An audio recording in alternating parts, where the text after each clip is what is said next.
بسم اللہ الرحمن الرحیم۔ السلام علیکم، welcome back to my channel سنہری باتیں ود مومنہ۔ ہوپ کرتی ہوں کہ آپ سب لوگ بالکل ٹھیک ہوں گے اور خیریت سے ہوں گے۔ آج میں آپ کی خدمت میں پھر حاضر ہوں اپنے ایک نئے ٹاپک کے ساتھ۔ آج میں اس موضوع پر بات کرنے لگی ہوں کہ خانہ کعبہ کو کون اور کب تباہ کرے گا۔ رسول اللہ صلی اللہ علیہ وآلہ وسلم نے فرمایا کہ قیامت کی سب سے بڑی نشانی یہ ہے کہ ایک مرد مکہ میں داخل ہوگا جو کہ خانہ کعبہ کو گرا دے گا، اس کے ٹکڑے سمندر میں پھینک دے گا، اور ساتھ میں ایک نشانی یہ ہے کہ مگر اس نشانی کو اور اس موضوع کو مکمل سننے سے پہلے آپ میرے چینل کو سبسکرائب کریں اور بیل آئیکن کے بٹن کو دبانا مت بھولیے گا۔ خانہ کعبہ اللہ تعالیٰ کا گھر ہے اور اس کی ذمہ داری بھی خود اللہ تعالیٰ نے لی ہے، لیکن یہ قیامت کی نشانیوں میں سے ایک نشانی ہے کہ ایک شخص خانہ کعبہ کو گرائے گا۔ اس واقعے کی تفصیل سے پہلے آپ کو بتاتی جاؤں کہ جب یمن کے بادشاہ ابراہا نے خانہ کعبہ کو گرانے کی کوشش کی تھی تو اس کا کیا حشر ہوا تھا۔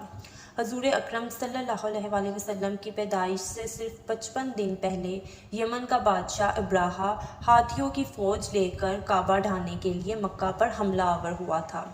اس کا سبب یہ تھا کہ ابراہا نے یمن کے دارالسلطنت صنعا میں ایک بہت ہی اعلیٰ شاندار گرجا گھر بنایا تھا، اور وہ یہ کوشش کرنے لگا تھا کہ عرب کے لوگ بجائے خانہ کعبہ کے یمن آ کر گرجا گھر کا حج کریں۔ جب مکہ والوں کو یہ معلوم ہوا تو قبیلہ کنانہ کا ایک شخص غیظ و غضب میں جل بھن کر یمن گیا اور وہاں کے گرجا گھر کو پخانہ کر کے اس کو نجاست سے لت پت کر دیا۔ جب ابراہا نے یہ واقعہ سنا، طیش میں آ کے آپے سے باہر ہو گیا اور خانہ کعبہ کو ڈھانے کے لیے ہاتھیوں کی فوج لے کر مکہ پر حملہ کر دیا، اور اس کی فوج کے اگلے دستے نے مکہ والوں کے تمام اونٹوں اور دوسرے مویشیوں کو چھین لیا۔ اس میں 200 یا 400 اونٹ عبد المطلب کے بھی تھے۔ حضرت عبد المطلب کو اس واقعے سے بڑا رنج پہنچا، چنانچہ آپ اس معاملے میں گفتگو کرنے کے لیے اس کے لشکر میں تشریف لے گئے۔ جب ابراہا کو معلوم ہوا کہ قریش کا سردار اس سے ملاقات کرنے کے لیے آیا ہے تو اس نے آپ کو اپنے خیمے میں بلا لیا، اور جب حضرت عبد المطلب کو دیکھا کہ ایک بلند قامت، روب دار اور نہایت ہی حسین و جمیل آدمی ہے جن کی پیشانی پر نور نبوت کا جاہ و جلال چمک رہا ہے، تو صورت دیکھتے ہی ابراہا بے اختیار ہو کر تخت شاہی سے اتر کر آپ کی تعظیم و تکریم کے لیے کھڑا ہو گیا اور دریافت کیا کہ کہیے سردار قریش، یہاں آپ کی تشریف آوری کا کیا مقصد ہے؟ حضرت عبد المطلب نے جواب دیا کہ ہمارے اونٹ، بکریاں وغیرہ جو آپ کے لشکر کے سپاہی اپنے ہمراہ لے آئے ہیں، آپ ان سب مویشیوں کو ہمارے سپرد کر دیں۔ یہ سن کر ابراہا نے کہا کہ سردار قریش، میں تو یہ سمجھا تھا کہ آپ بہت ہی حوصلہ مند اور شاندار آدمی ہیں، مگر آپ نے مجھ سے اپنے اونٹوں کا سوال کر کے میری نظروں میں اپنا وقار کم کر دیا ہے۔ اونٹ اور بکری کی کیا ہی حیثیت ہے؟ میں تو آپ کے کعبہ کو توڑ کر برباد کرنے کے لیے آیا ہوں۔ آپ نے اس کے بارے میں کوئی گفتگو نہیں کی۔ حضرت عبد المطلب نے کہا، مجھے تو اپنے اونٹوں سے مطلب ہے۔ کعبہ میرا گھر نہیں ہے بلکہ وہ تو خدا کا گھر ہے اور وہ خود اپنے گھر کو بچا لے گا۔ مجھے کعبے کی ذرا بھی فکر نہیں ہے۔ یہ سن کر ابراہا اپنے فرعونی لہجے میں کہنے لگا، اے سردار مکہ، سن لو کہ میں کعبے کو ڈھا کر اس کی اینٹ سے اینٹ بجا دوں گا اور روئے زمین سے اس کا نام و نشان مٹا دوں گا، کیونکہ مکہ والوں نے میری گرجا گھر کی بڑی حرمتی کی ہے، اس لیے اس کا انتقام لینے کے لیے کعبے کو ڈھانا ضروری سمجھتا ہوں۔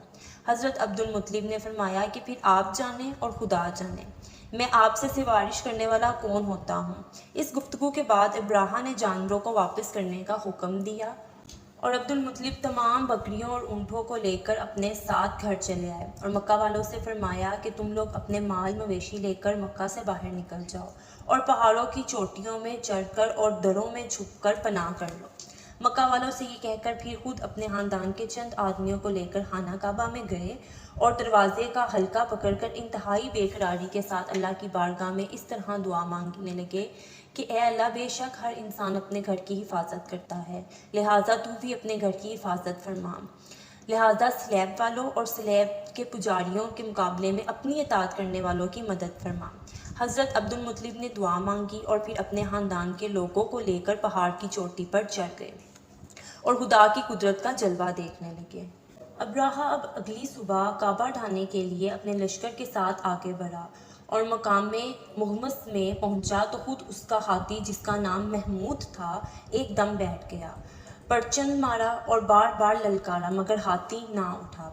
اسی حال میں قہر الہی ابابیلوں کی شکل میں نمودار ہوا اور ننھے ننھے پرندے جھنڈ کے جھنڈ جن کی چونچ میں 3 کنکریاں تھیں سمندر کی جانب سے خانہ کعبہ کی طرف آنے لگے۔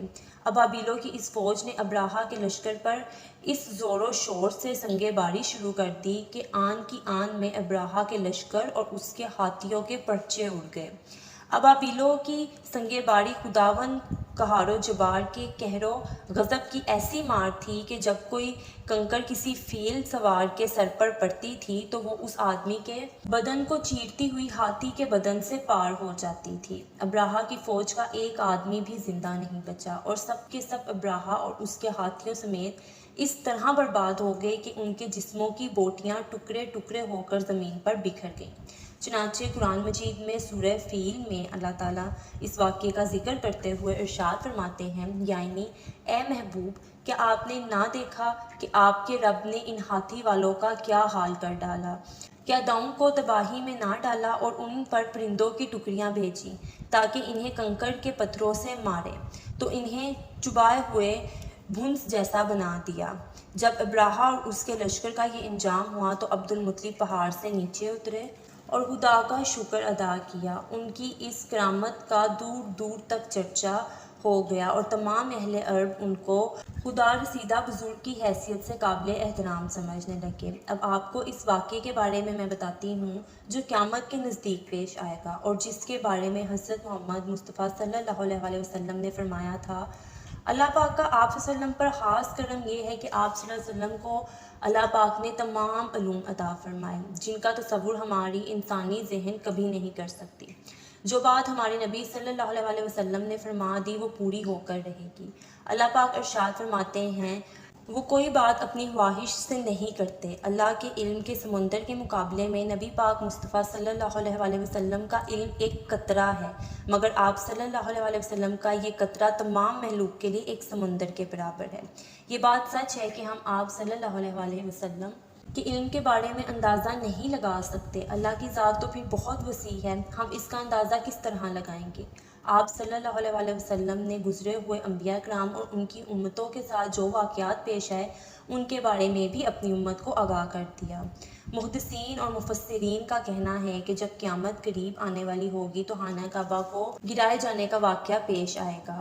جن لوگوں کو اس بارے میں علم ہے ان کو اس بارے میں حدیث مبارکہ کی روشنی میں بتاتے ہیں کہ خانہ کعبہ اللہ کی نشانیوں میں سے ایک عظیم الشان نشانی ہے۔ جب تک کعبہ قائم ہے اس وقت تک دنیا بھی قائم و دائم ہے۔ جب خانہ کعبہ کو گرا دیا جائے گا تب قیامت رونما ہوگی۔ جب قیامت قریب آئے گی ایک بدبخت حبشی خانہ کعبہ کو گرا دے گا، پھر قیامت آئے گی۔ اس حبشی کے بارے میں آپ صلی اللہ علیہ وسلم نے ارشاد فرمایا، اس حبشی کی شکل و صورت ایسی ہوگی کہ وہ چھوٹی پنڈلیوں والا حبشی خانہ کعبہ کو گرائے گا۔ جبکہ بخاری شریف میں لکھا ہے کہ رسول اللہ صلی اللہ علیہ وسلم نے فرمایا، گویا میں اس حبشی کو دیکھ رہا ہوں، وہ کالا اور چوڑی ٹانگوں والا ہے، کعبے کے پتھر اور اینٹوں کو اکھاڑ اکھاڑ کر پھینک رہا ہے۔ بخاری شریف میں ہے کہ قرب قیامت کے وقت حضرت عیسیٰ علیہ السلام کے پردہ کرنے کے بعد جب لوگوں کے سینوں سے قرآن پاک اللہ اٹھا لے گا تو اس کے بعد وہ بدبخت حبشی کعبے کو گرائے گا۔ وہ حبشی مردود جو قیامت کے قریب خانہ کعبہ کو ڈھائے گا، نیلی آنکھوں والا، اس کی ناک پھیلی ہوئی ہوگی اور پیٹ بڑا ہوگا۔ اس کے ساتھ اور بھی لوگ ہوں گے، وہ کعبے کا ایک ایک پتھر اکھاڑ ڈالیں گے اور سمندر میں لے جا کر پھینک دیں گے۔ یہ سب قیامت کے بالکل نزدیک ہوگا۔ کعبہ اور اس مسجد نبوی کو حبشی اور جنگجو تباہ کریں گے اور پھر یہ خود زمین میں دھنس جائیں گے۔ آئندہ چند سالوں کو امام مہدی اور حضرت عیسیٰ علیہ السلام کا نزول ہو جائے گا۔ برمودا ٹرائی اینگل سے دجال نمودار ہوگا اور فتنہ فساد پھیلائے گا۔ یہودیوں، عیسائیوں اور مسلمانوں کی آپس میں جنگ ہوگی جو بس چند دن کی دوری پر ہے۔ اگر گہری نگاہ سے دیکھا جائے تو بڑے بڑے فتنے کئی صدیاں پہلے ہی رونما ہونے شروع ہو گئے تھے، مگر قیامت کا فتنہ تو ایک الگ اور سب سے بڑا فتنہ ہوگا۔ اللہ سے دعا ہے کہ اللہ تعالیٰ ہمیں ہمیشہ اپنے حفظ و امان میں رکھے۔ اسی کے ساتھ آپ کو اگر میرا ٹاپک پسند آیا ہو تو میرے چینل کو سبسکرائب، اس ویڈیو کو مزید شیئر اور لائک کریں۔ بیل آئیکن کے بٹن کو دبانا مت بھولیے گا اور مجھے اپنی دعاؤں میں یاد رکھیے گا۔ جزاک اللہ۔